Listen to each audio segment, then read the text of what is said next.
you're a healthy guy. I'm not. I'm diabetic. I'm overweight. I have body image issues. I have diabetes. I have binge eating disorder. It's been the greatest struggle of my life. I know what you're thinking. What would Ziggy do?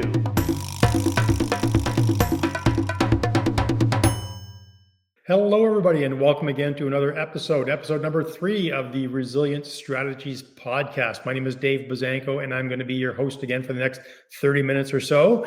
And the idea behind this channel, as always, we are trying to learn from each other, get the best possible thought leaders we can on the channel so that we can have great conversations about those things that cause us stress in our lives, and learn from the people who have learned how to deal with stress, what their tools are, what their strategies are, so that we can all learn and grow together. Now, today I've got a special guest. His name is Bobby Umar. Bobby, say hello to the fans. Hey, everybody. So just a quick introduction. Bobby is an engineer and MBA by trade. He went into public speaking and coaching a number of years ago. Bobby has over 600,000 followers on all of the social media platforms, which is just fantastic. He's also a professor at York and McMaster University. He's a member of the HBR Advisory Council. And this man is a fierce hugger. And if you don't know what I'm talking about, you got to go back and watch his TED Talk from the University of Windsor, where he talked about how 20 seconds could absolutely change your life. And it's all about that human touch, that human contact. So, Bobby, welcome to the show. Yeah, Dave, happy to be here. Yeah, Bobby and I met at a LinkedIn Live probably in Toronto about 6 years ago. That's where we first made our connection. So today what we're going to be doing is what we do on all of our shows. We've got a format of 12, possibly 13 questions that we're going to ask, and would love to get your input, your take on all of those questions. So as always, we start off with sort of 2 very specific questions, and then we'll jump into one that's more open-ended and more open for conversation. So let's just jump right in. The first question. What books have you gifted or recommended the most to your friends, and why? So, well, I'll be very, very frank about this. I'm not an avid book reader. I'm an avid, I read a lot of journals and articles. I'm a big video guy. I'm a big audio guy. And so when it comes to offering people books, certainly there's the giving them my book, which is the How to Network Anytime, Anywhere with Anyone. But to be honest, I typically like to give books of people that I admire, that even if I have not even read the book, I still would, abide by it. So, any books that I have or that I get from like Seth Godin or books by Gary Vaynerchuk or things like that, those are things I would definitely give to people. Brené Brown, these are people that I aspire to, I admire, I love their message. And so if people, want those books, or I give those books as a gift, that's what I would give. But for me, one of the things that I do also is I'm also known for giving gifts that are not books. I'm really big on personal messages and personal videos, and then I also, give them a chance to see how I can help them in a certain way. And because I think a book is wonderful and all, but sometimes it's kind of passive and they may not read it. So, okay, what can I specifically do that can help you make an impact or make a difference?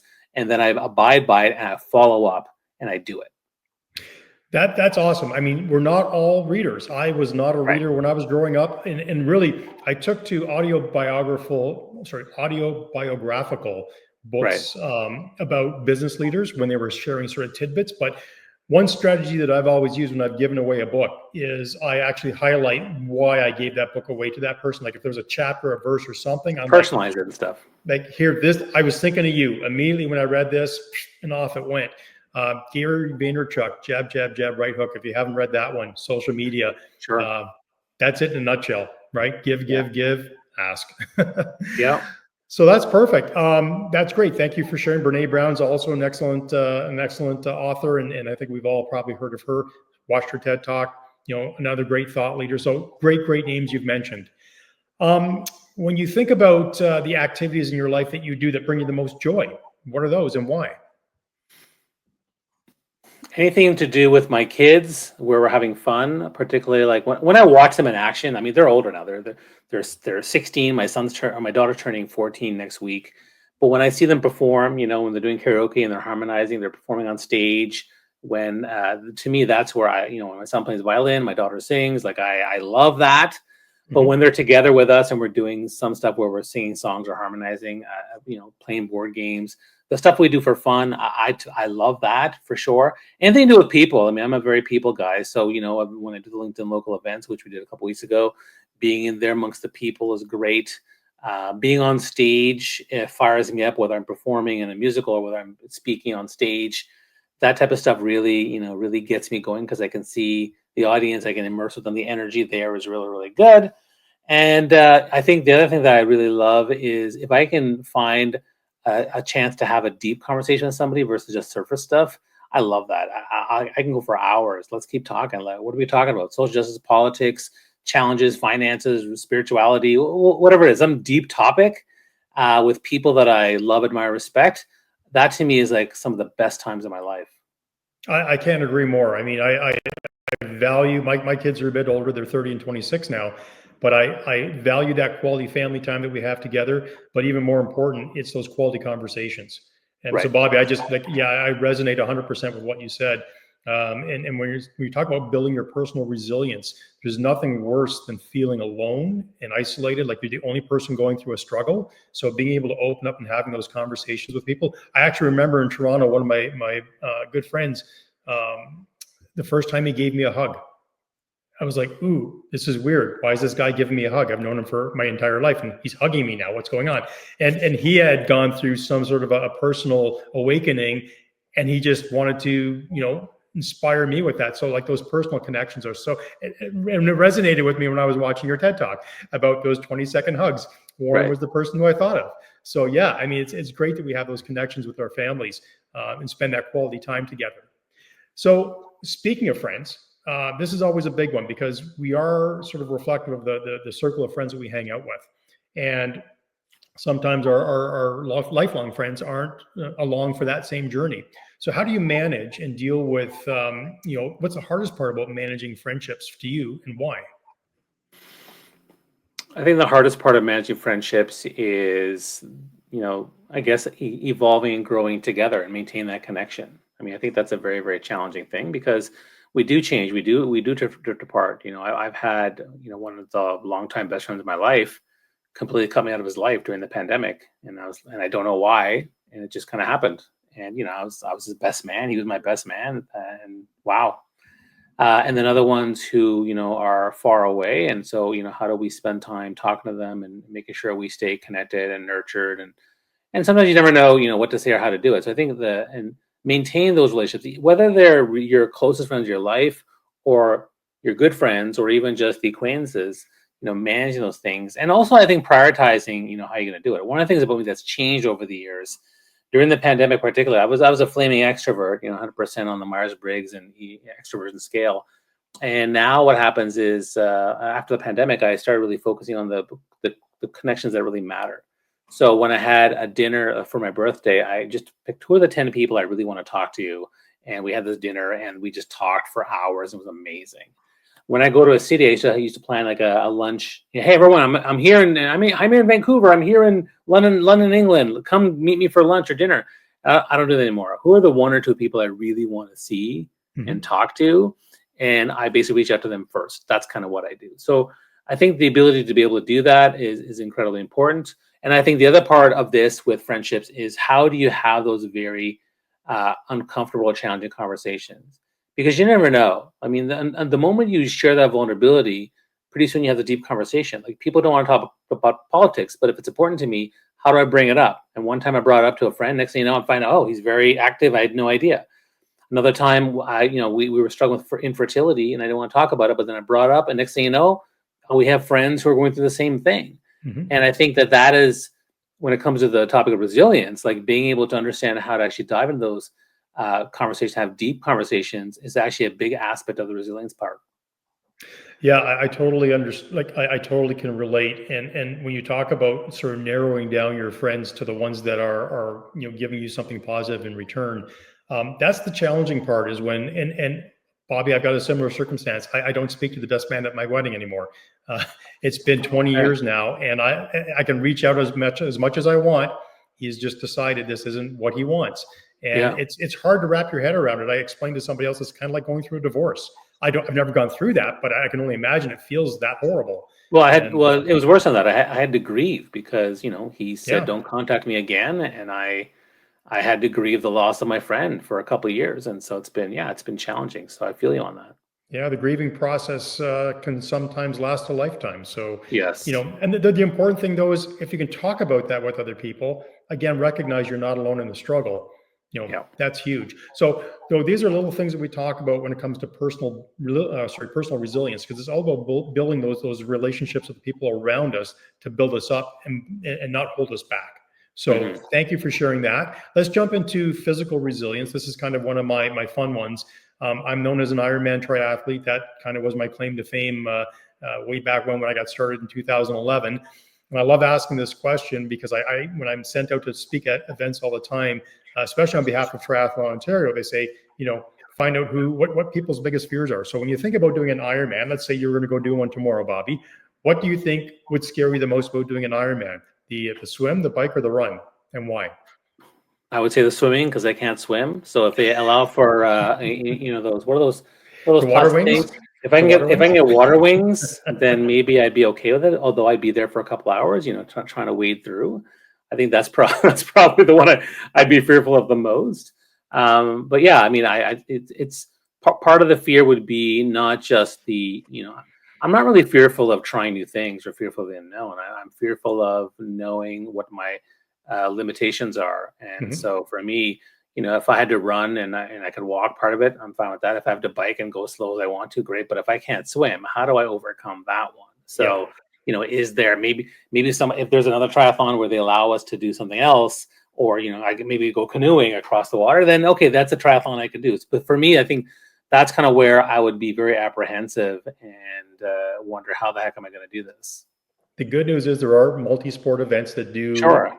offer those sort of options. Yeah. But I will say this: I didn't know how to swim when I got involved, and that exercise of going through learning how to be a distance swimmer to this day puts me out of my comfort zone every time I get in the open water. But then you get in and you start to feel it, and then you come out of it and you think, I feel like $1,000,000. I haven't lost it. I've still got this. And it's that constant getting out of your comfort zone that pushes you to grow and learn, right? So no, that's great. You're like, I think if I had to do this survey and actually put a number to it, you're like with a 90% percentile. Everybody hates the idea of going in the open water, especially because usually it's cold Sure. or there might be sharks.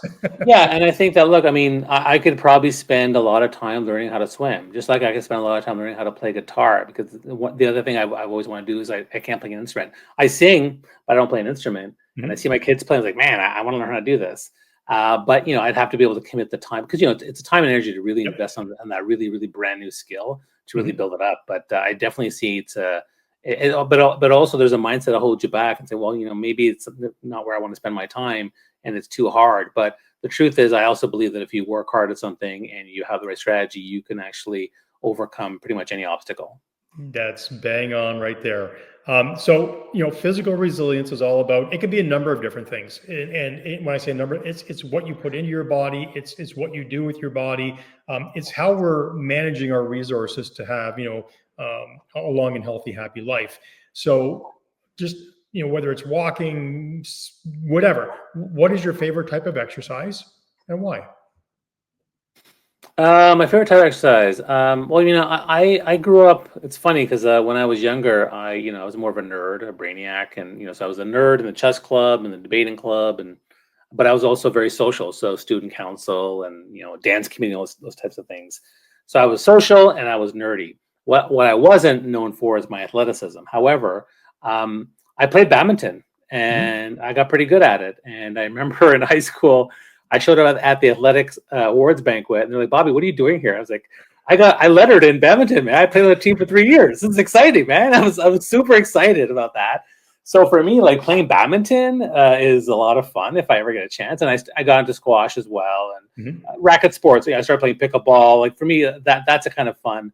I'm kind of enjoying pickleball a little bit because there's a social aspect. So you're combining a sport racket sports, which I like, and then the social aspect, yeah, that to me is fantastic. So for me, that's a sport I like, and the one that I do like a lot that would surprise people is ultimate frisbee. I, Mhm. I like playing frisbee. I mean, the running around thing is difficult, but I'm tall and I have some good shots and I can do quite well. And it's nice to be outside. It's very social. But those are the ones that really get me kind of excited.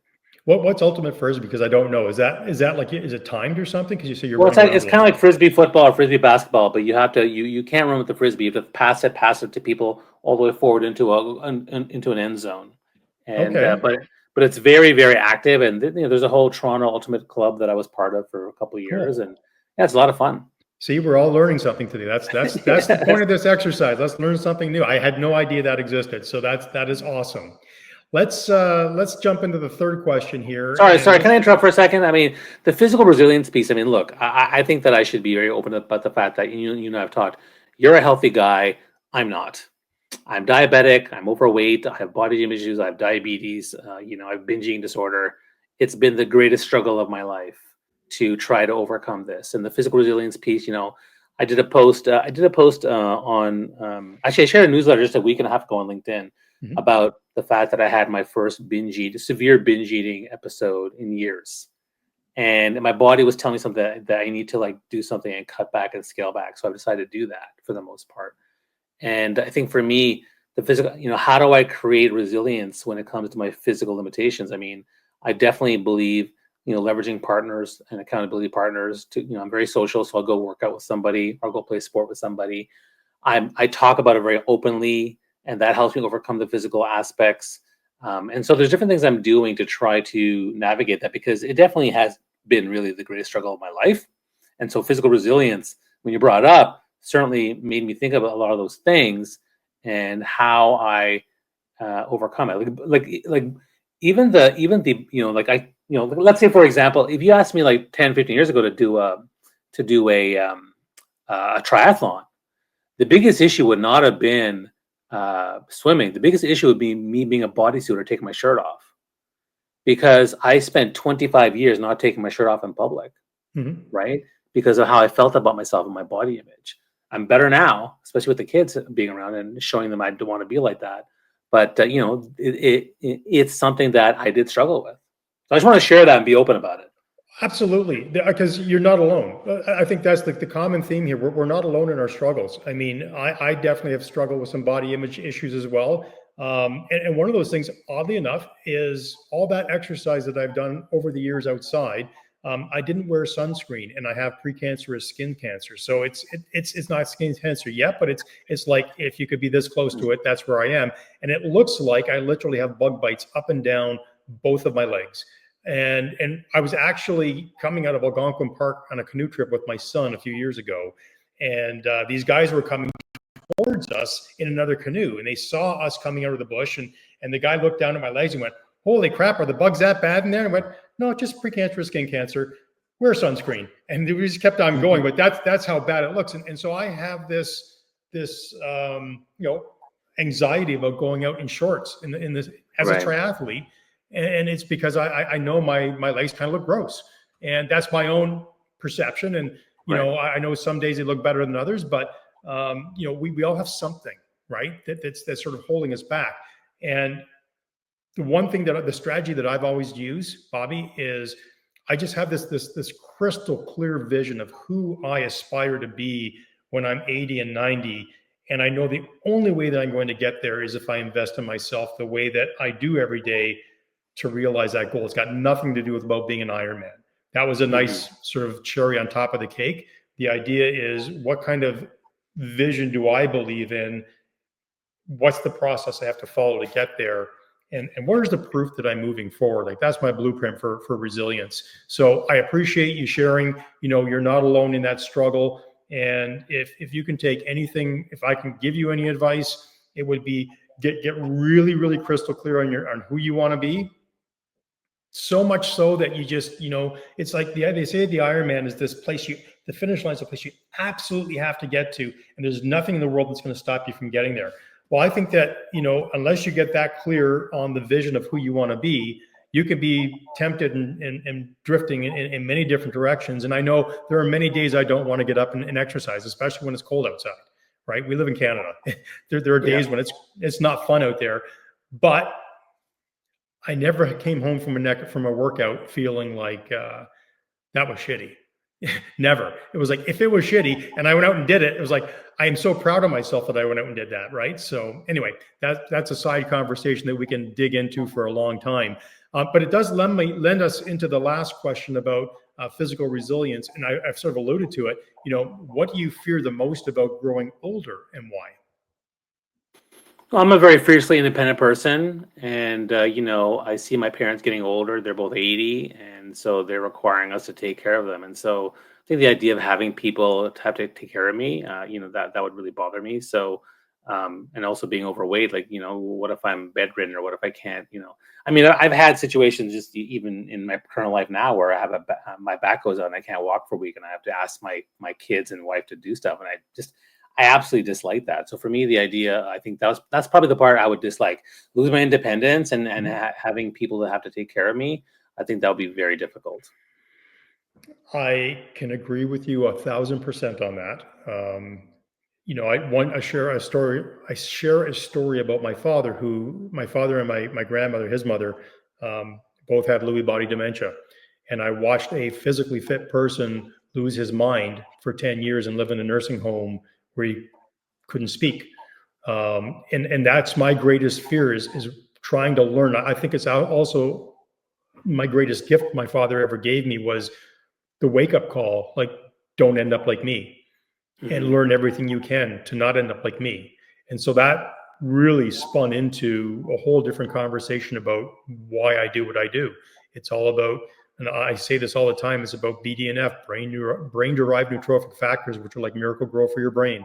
And when you exercise a certain way, it's just like spreading that on every day. And I think when you're really strong about your vision and your why, it makes the hard moments where you don't feel like getting up and exercise. You don't feel like, oh, it's warm in my bed. I don't feel like getting up and doing stuff. Hmm. Yeah, that's what drives me. So, I'm very happy that you've shared. We all, I think, fear the same sort of last 10 years of our life. The question is, is there a process that we can now put into place that can be so inspiring? Don't think about what it could be on a negative side, but think about what could I do if I was healthy at 80? What are the Right. things that I could enjoy, and focus on that versus the negative side. And I think that pushes us more towards being self-motivated to want to see that outcome become a reality. Let's jump into financial resilience, because this is another stressor Sure. that a lot of people run into. And I like this question because you get a lot of different surprising answers. What is your favorite type of income bearing asset and why? Income bearing asset.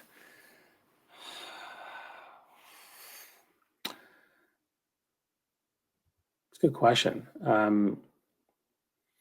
mean, I think the one I like the best actually is the TEDx program, because one of the things I'm doing with it is that I've learned that over the years that even though I've helped people with personal branding and networking and public speaking and thought leadership and digital content and storytelling and all the different things that people are trying to do, the TEDx program is great because it's an asset that really delivers something that I really feel good about. Because what happens is, as I take them through my process, my methodology, I'm learning about their life story.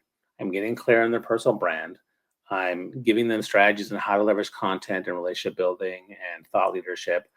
And then when they get that TEDx talk and they get the message, it is like the best feeling. I mean, when I used to sell cheese, it wasn't that feeling. When I used to sell, you know, products back in the day of other things in brand marketing, I didn't get that feeling. But now the feeling is like, wow, all this work's coming together to help people get that clarity, focus, impact that they want with their lives. So to me, I love that. To me, as it generates income and generates revenue, um, and the people are having the results, I think that is just the best feeling in the world. I mean, I never thought originally I would have said I love speaking, which I do. I love speaking, but there is definitely something about helping an individual achieve a certain outcome that they know is very fulfilling for them and rewarding for them, beyond just money. Beyond, it's like this goal or dream they have to create stories and share impact and motivate, inspire lives.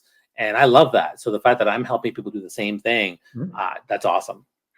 I think what people might be aware of, they might not be aware of, is that the creator economy, which is what you're speaking about, developing courses, training people, Mm, that's the fastest growing sector of the small business economy around the globe. And I yeah. think obviously the internet has been the biggest proponent of why this is happening, which is fantastic. People with great ideas get to share those great ideas. It used to be, you and I talked before the podcast. It used to be that people would look at buying a house and renting the house, and Right. that would be their income bearing asset. Well, today, a podcast is an income bearing asset. Yeah. I was saying it's like building this boutique hotel, and every podcast you do is another room in the hotel to be rented. And when people go and stay in your room, you're compensated by the algorithm and the ad revenue that comes around that. So it's not like we're doing this to make money, but by gosh, when I used to write books and I would sell them, my books, when I wrote my book and sold it at my speaking events, right? That's the only place I would sell it is at the speaking event. And then, people weren't buying it off Amazon because I wasn't a known quantity, but they would buy it at my speaking events and then they would share it with other people. But Right. you were compensated by that. The idea of doing these podcasts and creating these digital assets that, hey, go and share with your friends all you want. If it resonates with one person, they buy into it, then all of a sudden, you've got another member of your tribe, an opportunity to let them sort of buy into your journey. And, they might, in your case, they'll join your TEDx challenge and become a customer one day, if that's what they aspire to do.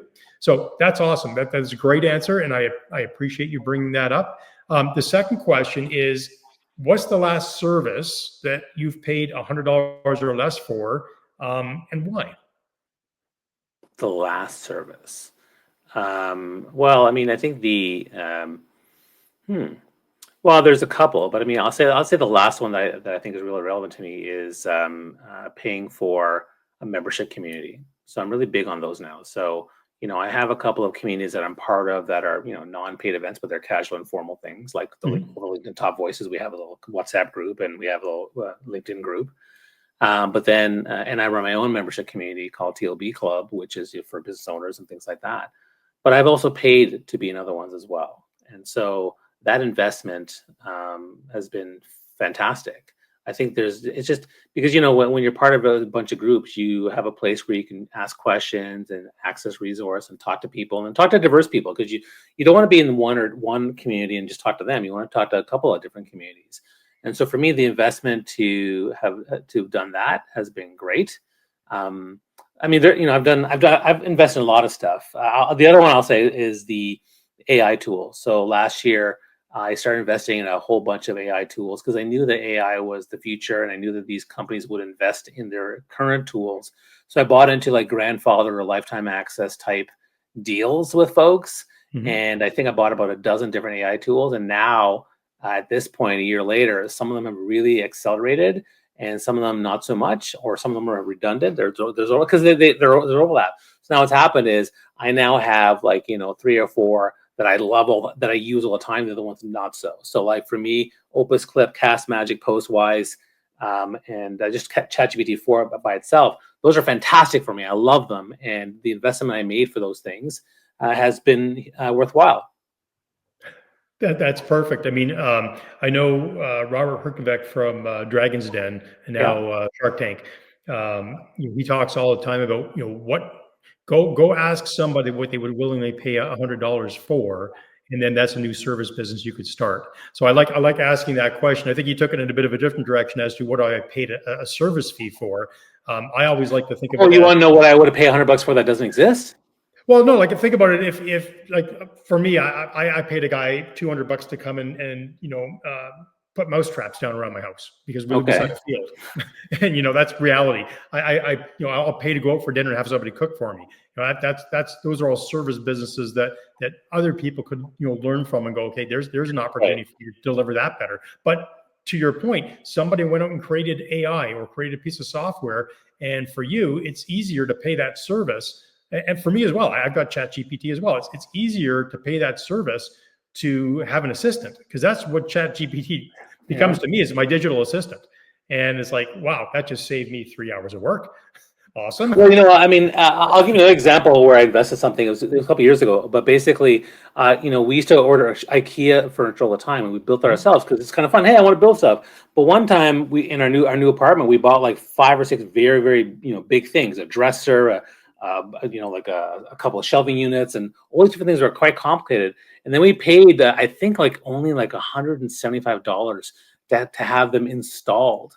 And these 2 guys came in and did everything in 2 hours. I was like, holy cow, what a great investment. $175. I would have spent literally 30 hours doing this. Yeah. My mind was blown. Like that, I was like, never again. Well, I mean, maybe a small chair or something, but for the most part, man, that was I loved it. So like I totally love that kind of stuff. Yeah, that's awesome. I mean, again, pay for somebody to also say if you've ever put something from IKEA together, why did they give you an extra screw? Yeah. Why? You just put 1,000 pieces together. Why is there an extra screw? Yeah. What did I miss? What am I going to do? And it's going to fall apart, right? It's that one string. Don't pull the one string. So you've mentioned earlier you've got 2 younger kids in their teens. This is always an interesting conversation. When do you think we should be teaching our kids about financial literacy and accountability, and why? I think you have to teach them as soon as they understand the concept. Although I will say that that's something that I failed as a parent. I have not done a good enough job. I think my kids sometimes think that money grows on trees, and I think they're aware of where we're at compared to some of their other friends who are maybe more affluent. So I think they understand those things. But yeah, I probably should have done it sooner. I think that I probably spent more time talking to my kids about nutrition and reading the nutritional labels on food in terms of sugar and things like that. But in terms of, but the reason why they need to know is because the knowledge about food, the knowledge about money, the knowledge about these things will empower them to make better choices in the future. Tell them understand the balance of things, and also the more you talk about it, the more they'll value and understand, appreciate those things. Whether they're having a banana daiquiri sandwich or something, or they're having, or they get a gift and they realize the value of what that gift is worth, and what it takes to make it worth for them to get it. So my daughter has her birthday next week. We're talking about gifts and things like that, and she's mindful of the budgets and things like that. So I think that's incredibly important, teaching the kids about that. And the other thing I'll say is my wife and I are very open with them about things. So we do have discussions at dinner about these things. And like right now, for example, we're planning a trip to Cuba, and we told the kids this. They were pretty excited because we're a family that doesn't usually do that. We usually go on camping trips or road trips, more budgetary type of trips. So the fact that we're doing Cuba for the first time, they're like, wow, that's a big deal, mom and dad. I'm like, yeah. And they're like, does it mean we're doing good? I'm like, well, yeah, in some ways, but we're also just investing in that to have this kind of experience for you guys that we think you'll never forget.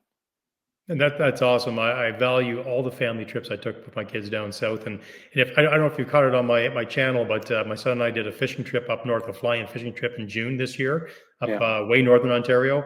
And it was probably the same cost as going down to an island, but what an experience! Like just a once in a lifetime deal. So yeah, you got to spend money on those moments. The one thing that I would say that I try to instill. I know you say you don't like to read books, but have you heard of the Rich Dad Poor Dad series? Of course. Okay. Right. So that was one that I actually went over with my kids when they were. I probably would give that to them for sure. Yeah, that's a great one. And you know what? It's an easy story to read. And I remember I took my son's $300 that he got for his birthday money one year, and we bought a gumball machine, and we put it at the local SPCA. The Lincoln Humane Society, and the deal was he spent the $300, which he did not want to do, but he did it, and he was probably like 11, 12 years old, and he trusted his old dad, and he went in and he put the gumball machine in, and every 2 weeks we would go in and we would sort of empty the money out and top up the gumballs, and he would end up with about $50, and the Humane Society would end up with $50, and he kept looking at me going like, really, this is mine? Every 2 weeks, this is mine. I just have to come back and replace the gumballs. And then the Humane Society said, okay, enough of this. We're buying the gumball machine. Right. I get my money back. This is an income bearing asset. This is exactly what that did. It was passive income for you to a certain degree. And but yeah, it's never too late. And that experience has stuck with him now his entire life. And I think it's just to do one thing that's sort of impactful. So to your point, the earlier you can teach them, when they can comprehend the idea of money. When they comprehend the idea of compound interest, retail interest, I think those are things we need to be teaching in school. They're every bit as important as everything else you're going to learn, because my gosh, is household finance one of the biggest stressors people have in their life, right? Yeah. So being resilient about finances, how do I see that and not have that coming? How do I handle my credit card and not make that a pitfall again? That's resilience, being able to learn and grow from a mistake and making a better path forward. Okay, here's my big bonus question. We all are faced with sort of adversity in our lives, difficult situations. If you were faced with a difficult situation, how would you approach it? And what's your approach to just dealing with setbacks in life so that you can keep moving forward towards your goals? Well, I mean, the timing of what you're talking about is really interesting because I've had a really difficult couple of months, and then the recent election didn't really help matters in my family. Um, I've had some challenges with business, with career, with my health, with my family's health, and things like that. And so and I sent a message just about a week and a half ago saying I think I'm drowning. I'm kind of need to scale back. So then the question becomes, how do I manage that? The way I shouldn't manage that is food. I typically will, the binge eating episode was what really struck me. Like, you know what, I haven't had a severe one in years. That's a sign. But there's different things I'll do. Number one, I talk about it openly. Talking about things openly, and even on social media, I'll post on LinkedIn or Facebook or Twitter or whatever, and I just tell people what's going on, what I'm feeling, what I'm planning to do. I find that it's a great way to get out of my head, and it's kind of like my diary. It allows for people to comment and engage and offer support, which is great. It allows me to, hold myself accountable to what I'm doing. So I definitely talk about things. Number two, knowing who your support network is, right? So my wife, my kids, my family, my friends. I have my community groups, TLB Club, and other ones as well. I'll talk about these things and have those conversations. I think having a support network is really, really key. Number three, what exactly is your strategy to move forward? So when it comes to binge eating, having done therapy for many, many years, I used to always think I'm going to get rid of binge eating, but what I learned is that it's always going to be there. And so now it's about managing it. So I have a plan for how I manage binge eating, right? So one is to reduce the severity. Number two is reduce the frequency. And number three is recovery. Do I recover that night or do I recover in a couple of weeks? And so I try to put those plans or contingency plans in motion to help me move through those things. And then I think the other one that I use a lot is empathy. I'm a big heart-based leader. I talk about empathy, compassion, kindness, love. Love is like an amazing thing. So anytime things are really difficult or challenging, empathy and love is the way, because empathy allows you to understand the people that are out there that maybe are causing you strife or causing grief, or empathy allows you to empathize with yourself when it comes to, how you feel about yourself, whether it comes to body image or hating yourself and thinking about self-care. And that compassion and that love will allow you to act in a way that's going to, help move forward. So the love that I have, the heart that I have will help me move forward when it comes to my family, my friends, my business, and all the different things that I'm trying to, and myself. I find that to be an incredibly powerful tool from a mindset perspective to do so. So those are probably the things that I would do when it comes to my personal resilience and how I overcome some of the biggest challenges, which quite frankly, I'm feeling it now in the last 2-3 months, some of the biggest challenges of my life. And now I hopefully, we were talking earlier about there's a roller coaster up and down, but I was in a dip and now I'm slowly coming out of that dip. And I think that's an important thing to keep in mind. I do think that emotional empathy that we have towards ourselves, the kindness that the grace that we give ourselves, that we will make mistakes. You can't do anything about what happened yesterday, but how am I going to move forward is hugely important. Maybe underestimated in its importance. My approach. And you got to hug, and hug people. 20-second hugs. Get some sleep. Tomorrow's another day. Like that, I think those things also really help too. I cannot disagree with that. It's funny. I have tried to build more of those personal connections with some of the guys in my life, which is odd. I mean, it's easy to go hug a woman in my life, in my world, and there's nobody thinks anything of it. But to go hug your best friend, and so I've noticed the older I get, the more my friends we sort of lean in and. I can't remember what you called them in your TED Talks, but it's kind of the bro hug. The bro hug.